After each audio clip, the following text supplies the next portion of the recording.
making hay. Hi everybody, welcome to Bales Hay Farm and Ranch. Today is a hectic day. We have 300 acres of hay we have to bale up.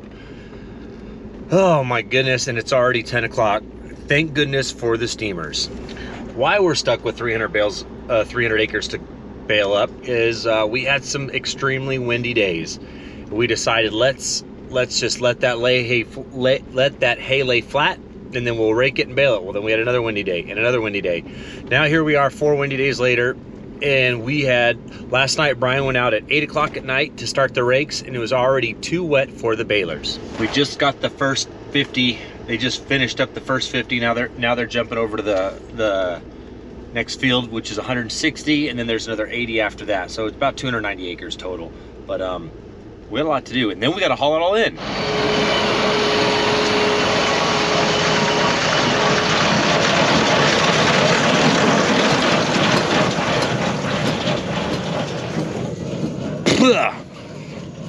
I was downwind.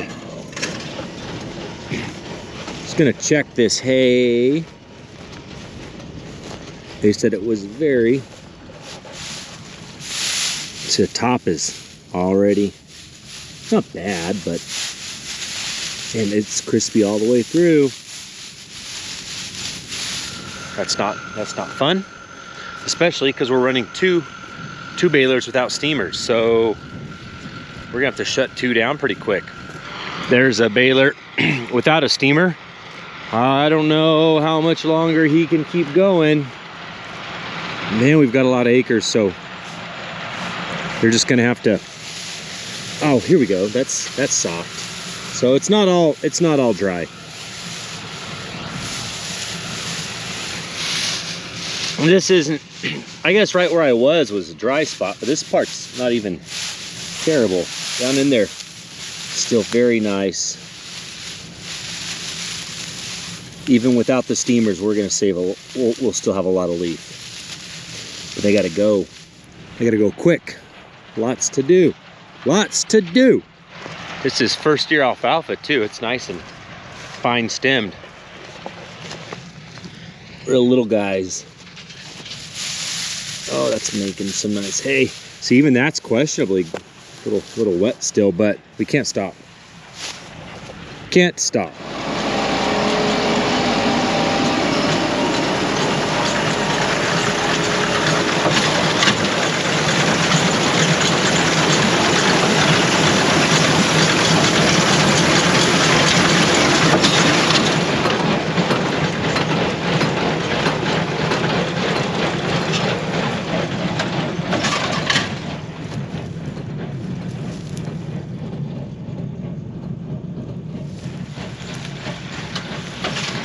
This stuff would probe a little high. I can feel it with just my fingers. But as I've said many times, we've got to go.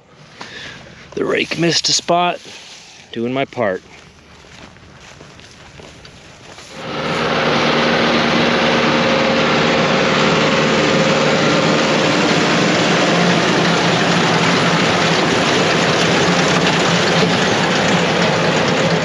It's amazing how much leaf loss there still is underneath this hay. Is very soft with great moisture.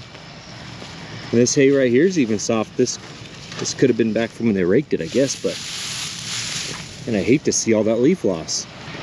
And the further we get into the field, man, ooh, this stuff is, it's still almost too wet to bale. Wow. Yeah, it's getting wetter the further we get in. It's amazing. Yeah, he's stopping right now. That bale is probably heavy.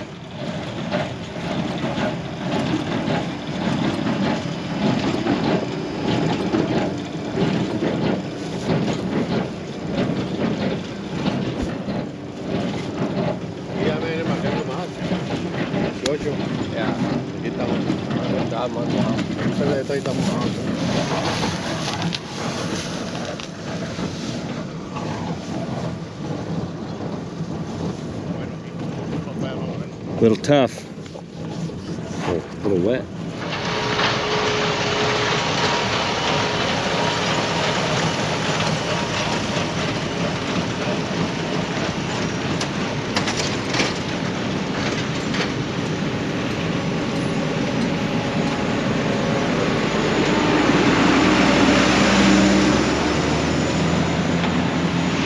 The hay we're in now was raked 4 or 5 days after they cut it. The field we're walking over to now, Brian knew the wind was coming, so he raked them just the day after they were cut. So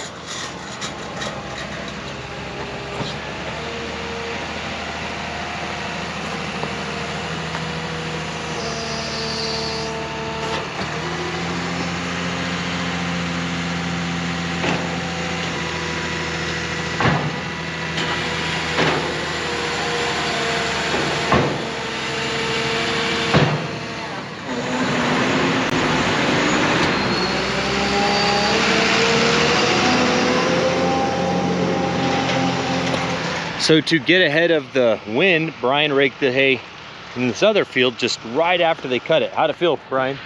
Dry. Dry? Really? He was worried this stuff was gonna be too green. He said it felt dry. These big balls are never good, but man, it's dry in there too. Heck yeah, that's not gonna be bad. I say nice, the only reason it's nice, we can just run steam and you get a much more consistent bale compared to the other field we were just in. Oh my gosh, I have an allergy test on Tuesday next week because today's Saturday. I can't have caffeine, chocolate, or alcohol until after the test. So it's been 24 hours since I've had coffee. It's been since yesterday afternoon since I had a Coke. I'm all right with the alcohol. It's the caffeine and the chocolate. I can have regular sugar, so I should be all right. Oh, dang it. This is tough. I already have a caffeine headache. Maybe I should just keep going, you know? Just get the caffeine out of the old system. Oh, look at this now. If we steam this, ooh. Make some nice hay. There's a wet spot. We're not cutting today either. We've caught up to the irrigation. All the ground around is kind of damp or wet. We don't want to track it with equipment. So we're gonna have a nice, probably have a 3 or 4 day break next week, not baling anything. So we're gonna have a slow week. If there's any projects I need to get done, next week is the week. I've talked about our borders and controlling weeds on them and disking them and what we do to control weeds. One thing we do is we spray them. Here's our border sprayer set up right now.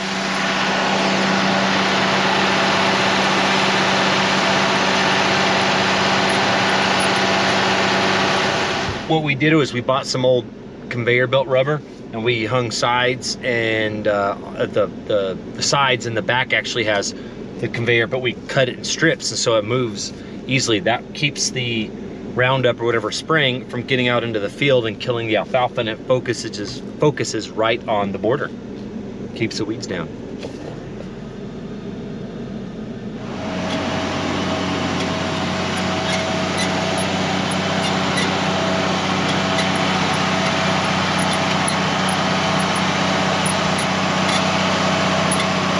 The PTO on that tractor is actually what drives the pump, and so it doesn't even have an electric pump, which is kind of nice. It does have a electric pressure gauge in it, but other than that, it's a pretty simple setup and extremely effective. Why don't you just explain what you're doing, Ron? I'm moving the kingpin 18 inches from the front. What's a kingpin? That's what you pull the trailer with. That's what hooks into the fifth wheel. This little deal right here. There we go. It looks kind of, yeah. Sits on there in the truck. Fifth wheel. Fifth wheel. Technically is what it's called. So interesting fact about Justin, him and his best buddy have the same exact matching tattoos. He's got 2 roses, I have 3. Exact matching tattoos. They're different. Yeah, huge difference. He actually just came by yesterday or the day before. Oh, did he? Come talk to you. Where was I? You were gone. You were gone. Oh, you were doing something with. Check that out. Using Forney equipment. It's coming in a lot more handy than I think I realized. We're always doing something. Why don't you use a plasma cutter? We're just curious. Because they can't get in there and get close enough to the tubes. Oh, okay. He's using the torch just because of the angle. Fire!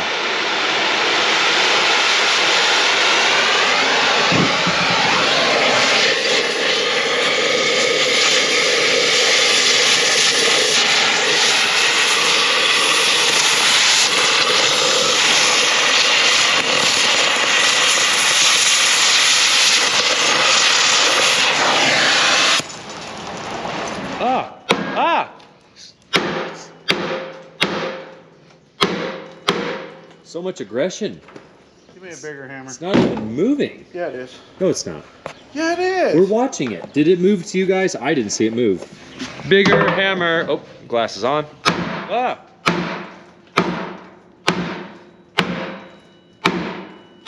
Oh. It moved. Yes, Justin, I'm recording this time. Golly, some people's kids. What's wrong? Oh, whoever welded it put stitch welds everywhere. Everywhere. Well, they wanted a nice solid kingpin. It's not even holding the kingpin. That one's holding the kingpin. Well, but that holds that holds the kingpin. It's all Just connected. a couple tacks, it'll hold. Here it comes.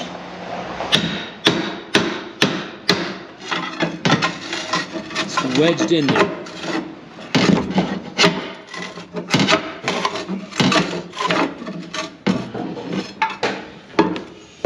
I believe in you, Ron. That's good. Somebody does.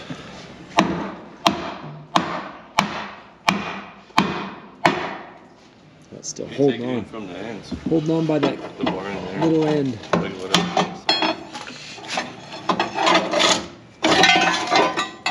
Ta-da! So much for saving that piece.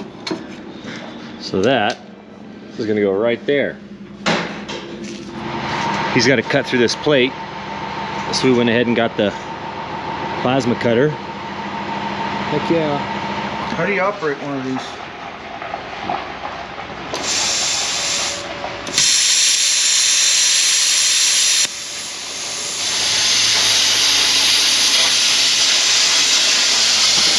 Grounds are important.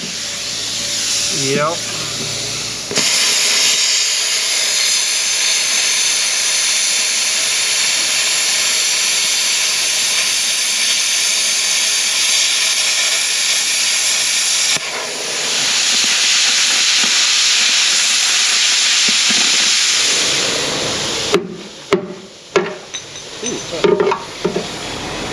Right in the old kneecap. Sorry, sir. That's all right. Whoa. I walk away for 5 minutes, Ron, and you're done. Almost. Almost. Got to weld the backside yet. I was gone for 5 minutes. Okay, I was maybe gone for a while longer than that. 30 minutes. Yeah, Yeah, about 30 minutes. No. We 25. BS'd for quite a while. Probably about 25 minutes. Looks good though. You think it's gonna hold? No. No? We're going to send it. We're gonna send it. He's probably gonna make me pull this trailer now. Dang No. it. I'm going to pull it. Then you lose the trailer. You like the white set. The other white set. I'm pulling both. Whatever. Wow. So this hay is beautiful green. You can see the color. We did not put green paint in the tank today. You never know. But look at this leaf. Wow. Wow. But such pretty hay. Just climbed in the tractor with Manuel to see what percent they're running steam at. They're running at 44%, so I was expecting to be quite a bit higher after the temp, 96 degrees, and how crunchy that hay is. So, man, that's pretty neat. Because they could be running at a lot higher, which means once you get over that 50% mark, you start using a lot of water. So at this rate, they're not using as much water, and we're still making a really nice bale. There's a screen in here.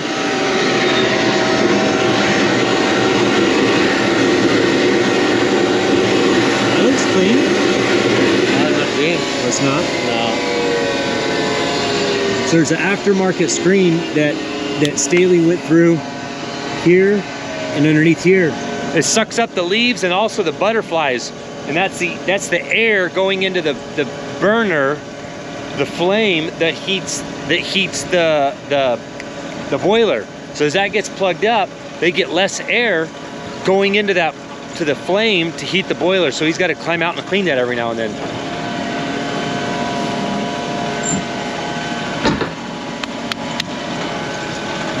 Okay. See you later.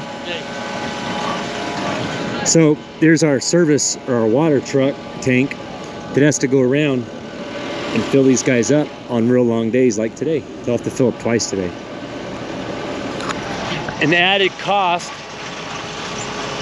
to the steamers is, I mean, one, that trailer, but two, the RO system we had to put in. We had to put it, our water is very salty down here, so we had to put in a $20,000 RO system. So it's kind of, at first you're like, heck yeah, like we're gonna get these steamers. Oh, okay, there's your cost. All right, that's fine. Oh, crap, and you gotta get a bigger tractor because your tractors are too small because you were just used to pulling around little balers. Okay, that sucks. Ah, dang, now we gotta buy a $20,000 RO system? Oh, that sucks. Oh, then we gotta buy a trailer to tow the water around with? Oh, so like you gotta crunch your numbers for sure. It's not everywhere's like, I mean, if you have good water, you don't have to buy an RO system. But if you are like us with bad water, Camo, you gotta buy an RO system. Oh, this thing is filthy. Filthy. So you know that new kingpin that they just installed on that trailer? Ron told Justin, who's in that squeeze, hey, go cut the old one off.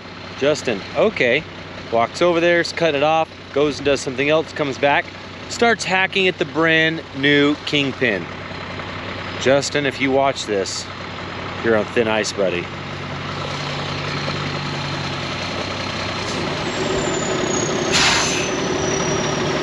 He's got to pull his cheaters out, which we need to fix that one over there.